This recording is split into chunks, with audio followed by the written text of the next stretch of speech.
साथियों, आपकी तैयारी को मुकम्मल करने के एक प्रयास के रूप में हमने आपसे पिछले वीडियो में लगभग 50 प्रश्न आपके सामने रखे थे। आज उसी श्रृंखला को हम और आगे लेकर के आपके सामने उपस्थित हैं। तो सबसे पहले आपकी स्क्रीन पर जो सवाल है उसको देखें।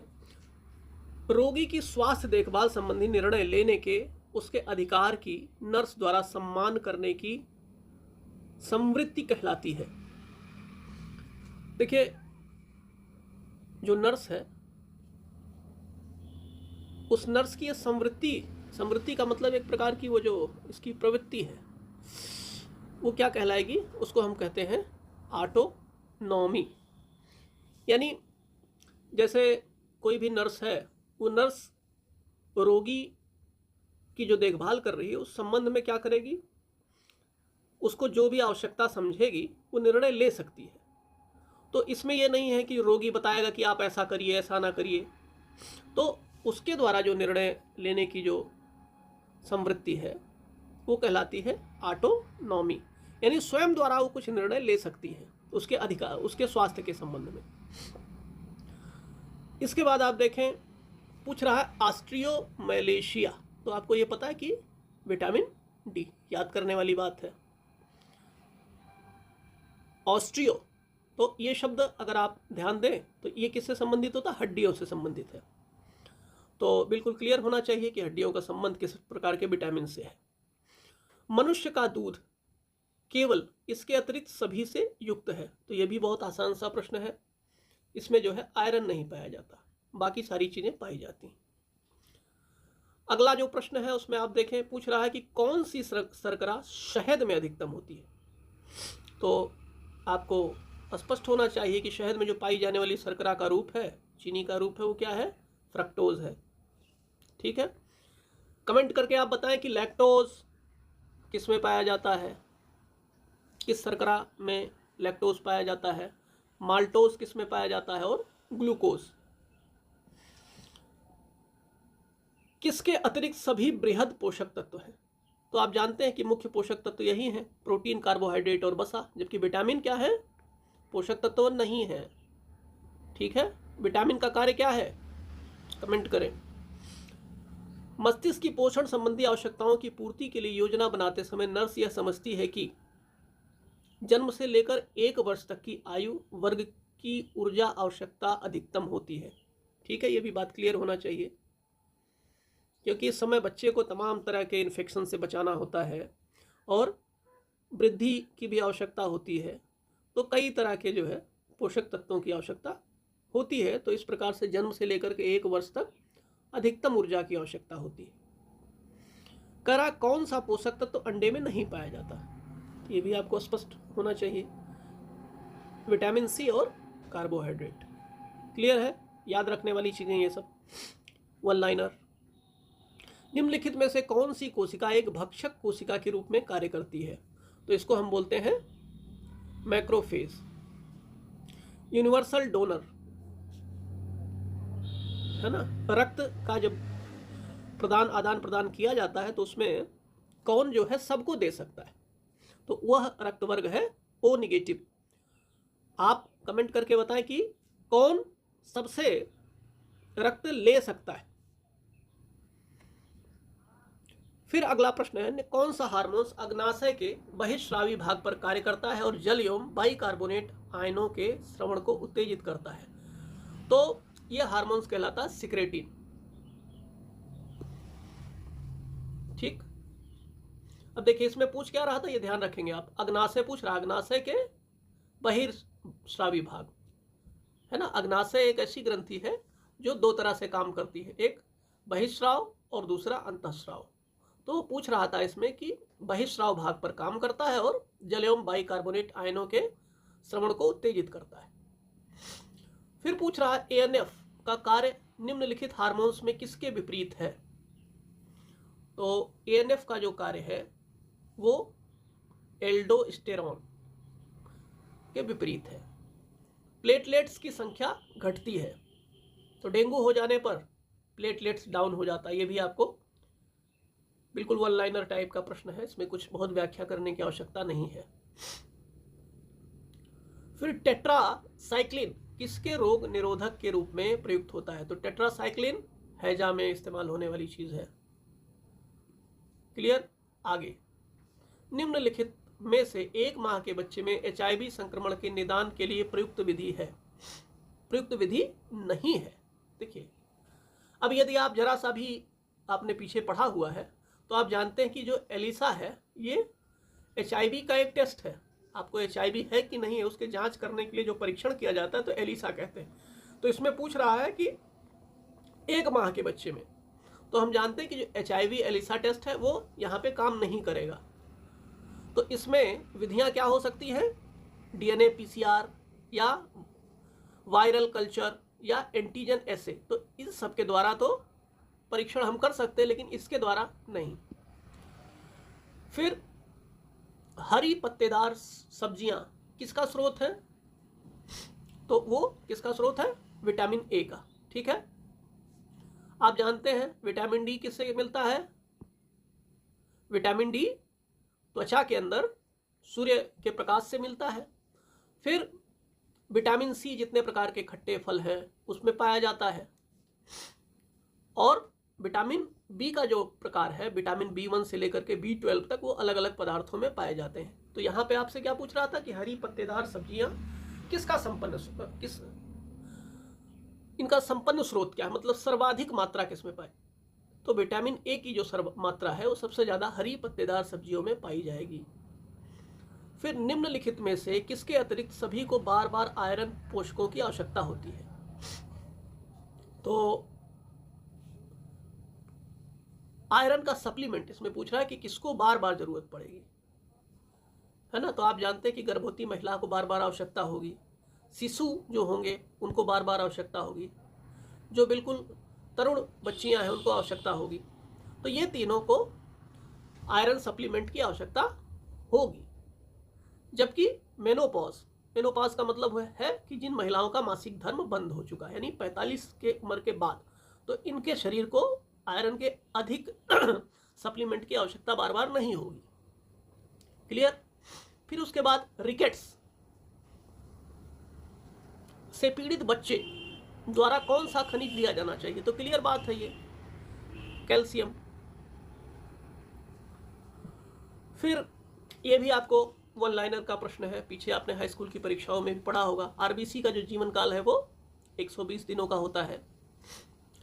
आप कमेंट करके बताएंगे कि आरबीसी में जो लाल रंग होता है वो किस कारण होता है। फिर आगे हम लोग देखेंगे मानव हृदय की प्रत्येक स्पंद, यानी जो धड़कन होती है जिसको आप कहते हैं धक धक, तो ये कितने देर में होती है? तो ये होती है एक स्पंदन में 0.8 सेकंड लगता है, याद रखने वाली बात। फिर जठर निरोधक पेप्टाइड GIP क्या करता है? ये जो आपके जठर से होने वाला स्राव है और उसकी गतिशीलता है उसको रोकता है।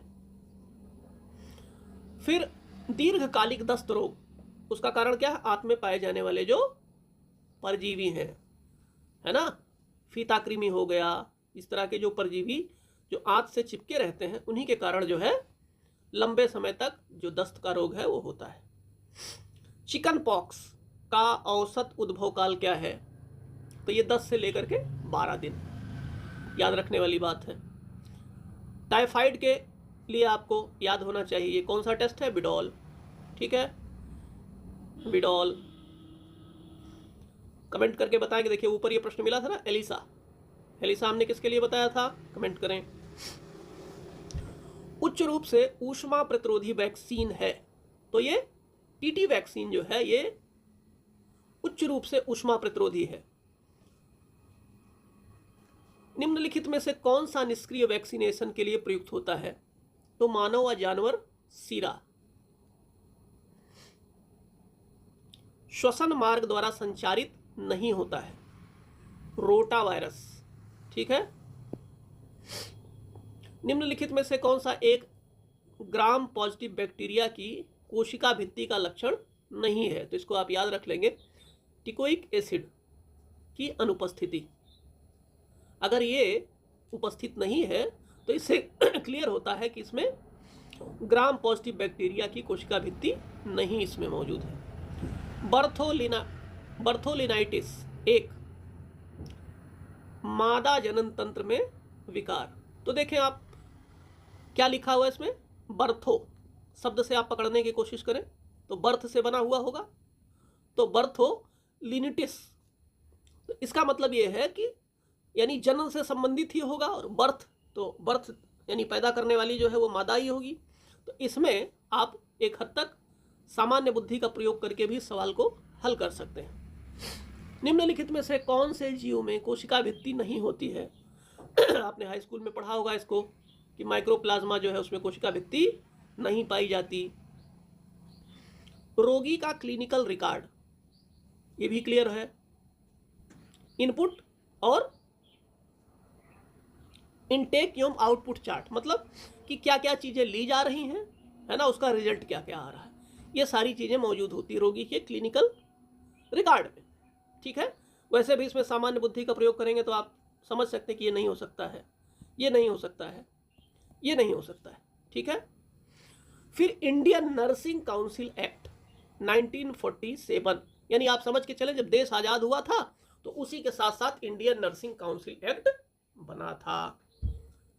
ऐसा अस्पताल जो कि सरकार द्वारा नॉन कमर्शियल आधार पर चलाया जाता है उसको हम कहते हैं कि सरकारी अस्पताल, जिसको आप कहें पब्लिक हॉस्पिटल। तो पब्लिक हॉस्पिटल में सरकार ये नहीं देखती कि हमको क्या फायदा हो रहा है ना, तो ये गवर्नमेंट जो हॉस्पिटल है ना, इसको हम गवर्नमेंट हॉस्पिटल भी कहते हैं। फिर इसके बाद निजी अस्पतालों के संबंध में कौन सा कथन असत्य है? अब देखिए इसको ध्यान से आप पढ़े, कुछ सवाल है उसको पूरी तरीके से उनकी शब्दावलियों पे ध्यान दें। देखिए प्राइवेट हॉस्पिटल है तो कह रहा कौन सा असत्य है।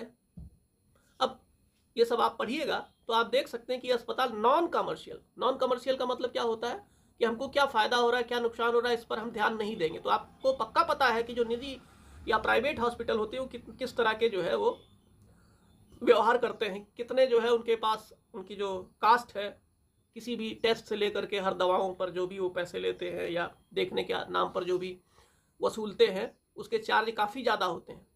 तो ये सही विकल्प होगा।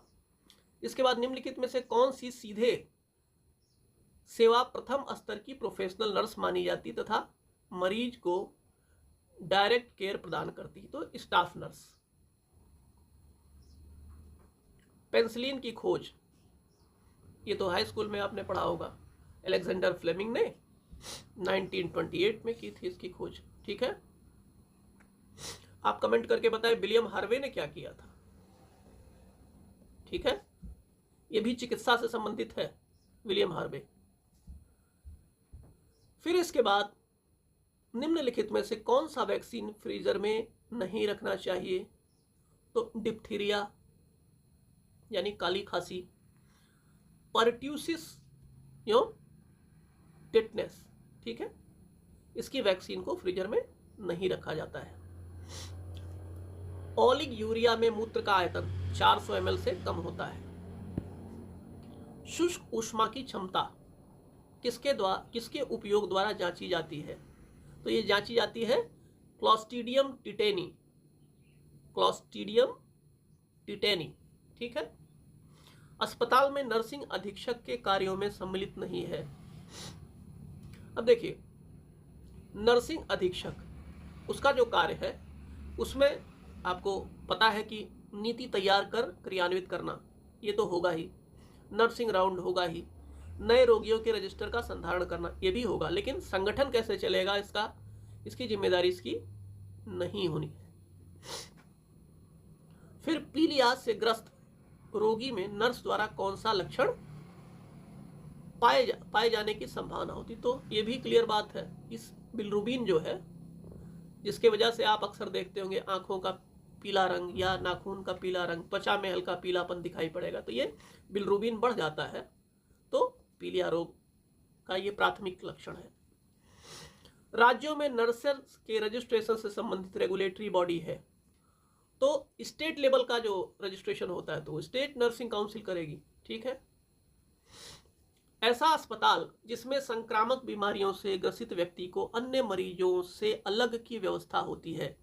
तो ये आपने जब कोरोना का समय चल रहा होगा उस समय भी देखा होगा, उसको हम क्या कहते हैं, आइसोलेशन हॉस्पिटल, जिसमें अलग कर दिया जाता है, आइसोलेट कर दिया जाता है। किन बीमारियों में? जिसमें संक्रमण होने की संभावना होती, फैलने की संभावना होती है। ठीक है। निम्नलिखित में से कौन सा विकल्प चिकित्सीय मैन पावर का सूचक है? एक लेबोरेटरी तकनीकी वर्कर प्रति 1000 जनसंख्या, ये जो है सही विकल्प है। पब्लिक हेल्थ नर्स के लिए आवश्यक न्यूनतम प्रोफेशनल योग्यता, तो सबसे पहली आप जानते हैं जीएनएम है ना, फिर एएनएम है, फिर बीएससी नर्सिंग है, फिर एमएससी नर्सिंग है। तो ये सब इस तरीके से हमने आपके सामने ये कुछ प्रश्नों की श्रृंखला प्रस्तुत की। इसको आप बार बार रिपीट करें और देखें तथा अपनी तैयारी को और मुकम्मल बनाने के लिए हमारे टेलीग्राम चैनल से शीघ्र जुड़े।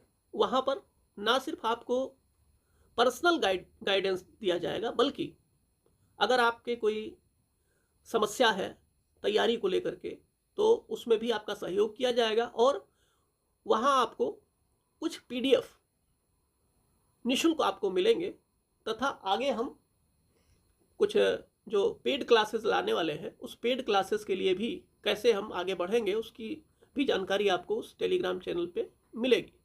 तो टेलीग्राम चैनल आप ज्वाइन कर लें। बहुत बहुत